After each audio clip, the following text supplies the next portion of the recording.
Good day, YouTubers. Thanks for joining me. This is video 28 in my series of videos on Athearn Northland models in HO scale.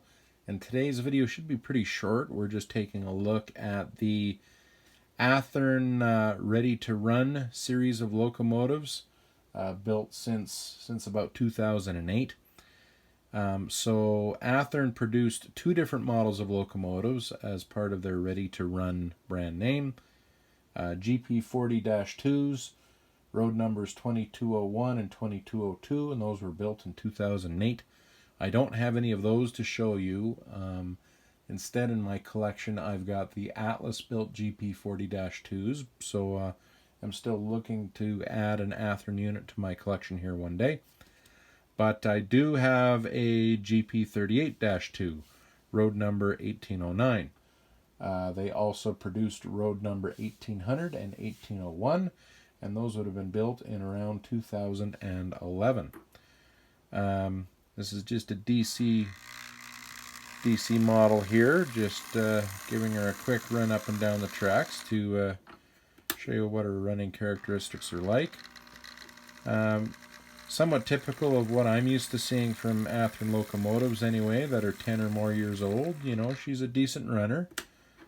Perhaps a hair on the noisy side, but smooth and solid, and you know, some decent weight to her. Maybe a little more weight to her than some of the current Atlas locomotives, which I tend to find a hair light.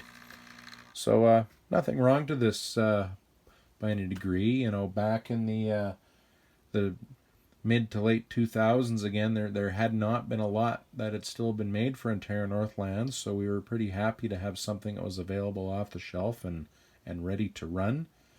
Now, unfortunately, this locomotive is lacking in some of the details, some of the prototypical details that Athearn Northland's GP38s would have actually illustrated.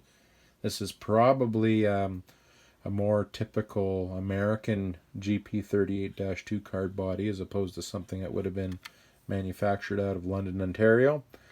Some of the main differences are the Athearn Northland, the headlights would have been mounted here on the low hood, while this is illustrating them at the top there above the cab windows between the number boards, where Athearn Northland would typically have had their bell mounted. The other main visual difference is the Athearn Northland would have had the extended cab roofline here that functioned as a cover for the air intake filter. So other than that, you know, there's nothing terribly wrong with it. They did a good job on capturing the paint scheme, and the road numbers are representative of Athearn Northland's actual locomotive. So nothing terrible by any means, and some decent separately applied grab irons and everything there.